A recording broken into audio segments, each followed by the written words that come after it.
दोस्तों, आज सुबह सुबह रांची राजधानी का नज़ारा कुछ बदला बदला सा दिखा। काहे नहीं बदला रहेगा।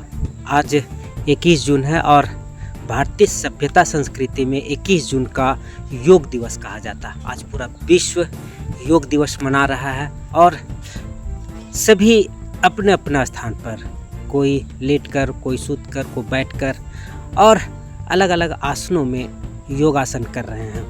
जो अपने शरीर और दिल दिमाग से प्रेम करते हैं उसके लिए योग नहीं, एक साधना सा है। आज मोराबादी के अलग अलग क्षेत्रों में योग दिवस मनाया जा रहा है। हमारे देश को विश्व गुरु यूं ही नहीं कहा जाता है। हमारे भारतीय संस्कृति में योग ब्लड में घुला मिला शब्द है, जो हर भारतीय चाहता है इसमें घुल जाने को। आप देख सकते हैं, अपने शरीर को स्वस्थ, सुंदर और मनमोहक बनाने के लिए सभी योग सब मेहनत कर रहे हैं और विश्व गुरु की ओर बढ़ने का ये अवसर प्रदान कर रहे हैं। योग पतंजलि और धन्वंतरी का कहा जाता है आविष्कारक है और ये योग धीरे धीरे सभी देशों में फैल गया और आज विश्व योग दिवस के रूप में मनाया जाता है। देख सकते हैं बन्ना गुप्ता, सीपी सिंह, हालांकि दो अलग अलग राजनीतिक दल के नेता हैं और आज दोनों एक साथ नज़र आ रहे हैं। चाहे राजनीतिक क्षेत्र में कोई दूसरे दल का क्यों नहीं हो, लेकिन अगर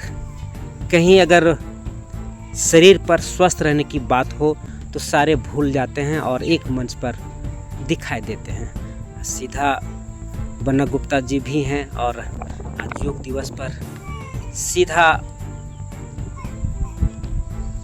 चहलकदमी करते हुए उन्होंने दीप प्रज्वलित कर लोगों को योग दिवस पर बधाई दिया है और कहा है कि यदि योग जीवन का हिस्सा बन जाए तो शरीर निरोग हो जाता है। समय निकालकर लोगों को योग करना चाहिए। देख सकते हैं सीधा बन्ना गुप्ता ने हाथ पकड़कर दीप प्रज्वलित करने के लिए पूर्व मंत्री और विधायक सीपी सिंह को दीप प्रज्वलित करवाया और फिर पुनः अपने हाथ से करके योग दिवस का शुरुआत किया। यूं ही हमारे देश को योग गुरु नहीं कहा जाता है। आज पूरा विश्व में एक अलग पहचान बनी है योग को लेकर के और आज योग से पूरा भारत सराबोर है। हम आपको बताने की कोशिश करेंगे कि कुछ साल पहले ही, हालांकि ये योग जो है हमारी प्राचीन परंपरा है और प्राचीन पद्धति है, लेकिन लोग भूल गए थे और इस पर धूल जम गई थी। लेकिन बाबा रामदेव इस योग को पुनः जीवित किया और लोगों के दिलो दिमाग में योग क्या चीज़ है और योग क्यों जीवन में ज़रूरी है इसका उद्घोषण किया, इसको समझाने में सफल रहे और आज गली मोहल्ला हर जगह योग साधना में लोग जुटे हुए हैं। देख सकते हैं डीसी, जो रांची के डीसी हैं, वो भी थे इस योगासन में और आप देख सकते हैं कि कैसे बन्ना गुप्ता, सीपी सिंह एक आसन कर रहे हैं। इस आसन से पेट की चर्बी कम होती है और इस पर सीधा पेट पर असर पड़ता है और इस जो पेट की एक्स्ट्रा चर्बी है वो नष्ट होता है और पेट अंदर जाता है। इसी मुद्रा को करते हुए सीपी सिंह और बन्ना गुप्ता तो आपको हम पहले ही बता चुके हैं कि ये दोनों अलग अलग, कांग्रेस और बीजेपी 36 के आंकड़ा होने के बावजूद ही आज योग दिवस पर एक साथ नज़र आ रहे हैं और अपनी योग दिवस मना रहे हैं और अपनी सुंदर शरीर पाने के लिए योगासन की मुद्रा में लेटे हुए हैं। आप देख सकते हैं सीधे तस्वीरों के माध्यम से कि किस तरीके से योग को लोगों को रख रहे हैं सामने और योग करने के लिए एक संदेश दे रहे हैं। आपको हम बताते चलें कि आज पूरा देश भारत योग दिवस मना रहा है और वहीं प्रधानमंत्री नरेंद्र मोदी कश्मीर में डल झील में जा कर के योगासन कर रहे हैं और वहाँ से एक पूरे विश्व को एक शांति का संदेश देने का काम कर रहे हैं। अब देखना ये होगा कि प्रधानमंत्री नरेंद्र मोदी का जो कश्मीर से योग दिवस के रूप में शांति का संदेश देने का जो संदेश है वो लोग किस तरह से लेते हैं। हालांकि अभी कश्मीर थोड़ा अशांत हो गया है, क्योंकि जिस दिन प्रधानमंत्री नरेंद्र मोदी ने शपथ ग्रहण किया था उसी दिन लगातार ताबड़तोड़ 3 हमले हुए आतंकवादियों को, जो अमरनाथ के लिए एक बस जा रही थी, अमरनाथ यात्रा में, उन पर गोलियां चला करके 9 बच्चे सहित शहीद कर दिए थे। और उन्होंने संदेश शायद दिया कि अभी भी हम उग्रवादी संगठन जो कश्मीर में हैं वो हम अभी भी मौजूद हैं, आप चाहे जो भी कर लो। लेकिन प्रधानमंत्री नरेंद्र मोदी की ज़बरदस्त एक्शन ने उग्रवादियों का हौसला पस्त कर दिया और आर्मी को खुली छूट दी और उग्रवादियों को चुन चुन कर उन्हें जन्नत का रास्ता दिखाया। जी हाँ, आज कश्मीर शांत है और योग के लिए प्रधानमंत्री कश्मीर पहुंचे हुए हैं। कश्मीर को यूं ही कश्मीर नहीं कहा जाता है, यह एक कश्यप ऋषि के नाम से हमारे प्राचीन ग्रंथों में भी इसका उल्लेख होता है कि यहीं से योग और ध्यान का उद्गम हुआ था कश्मीर से, कश्यप ऋषि के नाम पर। इसीलिए इस जगह का नाम कश्मीर पड़ा बाद में बदल करके।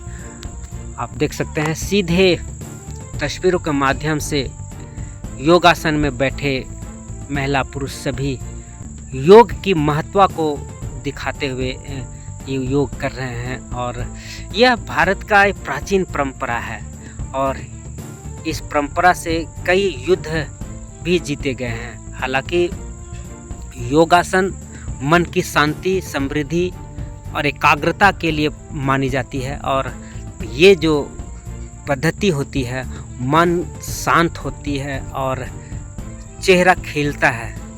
आप देख सकते हैं लोग किस तरीके से धीरे धीरे हाथ ऊपर कर, इस आसन को सूर्यासन का दूसरा रूप माना जाता है। इससे कमर का रीढ़ जो हड्डी होती है वो लचीला होता है और इससे कमर में जो लचीलापन आता है जिसके चलते कभी दर्द नहीं होता है इस कमर में, इस आसन से करने से।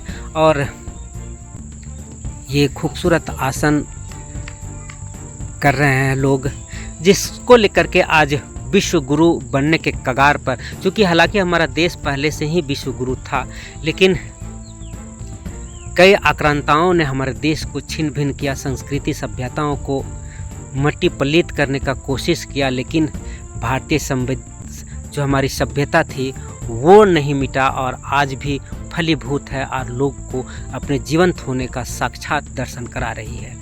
हम आपको सीधे तस्वीरों के माध्यम से उस क्षण का भागीदारी बना रहे हैं जो आज पूरा विश्व भारत को योग दिवस के रूप में जाना जा रहा है और इनका एक स्थान मिला हुआ है, लोग विश्व गुरु के रूप में मान रहे हैं। सभी लोग योग में संलिप्त हैं और अपनी अपनी आधार से देख सकते हैं बाबूलाल मरांडी जी भी कैसे योग कर रहे हैं और बाबूलाल मरांडी भी योग को महत्व को जाना और लोगों को प्रेरित किया है कि योग क्यों ज़रूरी है। यदि आप स्वस्थ रहना चाहते हैं तो चाहे कितनी भी व्यवस्था हो, व्यस्त जीवन में क्यों नहीं हो, आधा घंटा ज़रूर समय निकालें और योग करें, जिससे आपके शरीर के नेगेटिव ऊर्जा जो है वो पॉजिटिव में परिवर्तित हो जाएगी और अंदर में एक ऐसा संचार आएगा। आखिर देखिए क्या बोल रहे हैं पन्ना गुप्ता जी, सुनिए। मैं सभी लोगों को मैं अंतर्राष्ट्रीय योग दिवस की सभी लोगों को बहुत शुभकामनाएं देता हूं, बधाई देता हूं और मैं समझता हूं कि शरीर को बलिष्ठ और स्वस्थ बनाने में वर्जिश वगैरह लोग करते हैं, लेकिन योग एक ऐसा सशक्त माध्यम है जो ना सिर्फ अंतःकरण तक पहुंचता है, बल्कि दुर्गुणों को दूर करने में भी, शरीर में पॉजिटिव एनर्जी देने में भी, और साथ ही साथ जो कोविड के बाद का जो सिचुएशन है, इसमें शरीर की जो प्रतिरोधात्मक क्षमता कम हुई है, उस प्रतिरोधात्मक क्षमता को बढ़ाने के लिए भी ये एक बहुत सशक्त माध्यम है। और योग के माध्यम से आदमी आत्मा परमात्मा के बीच का भी संबंध स्थापित होता है। दिवस है और 10 साल से हमारे देश के आदरणीय प्रधानमंत्री मोदी जी ने इसे अंतर्राष्ट्रीय स्तर पर ले जाने का काम किया और विश्व के 100 से ज़्यादा देश आज अंतर्राष्ट्रीय योग दिवस मनाते हैं। तो मैं इतना ही कहना चाहूँगा कि योग भगाए रोग, तो हर व्यक्ति को समय निकालकर योग और प्राणायाम करना चाहिए।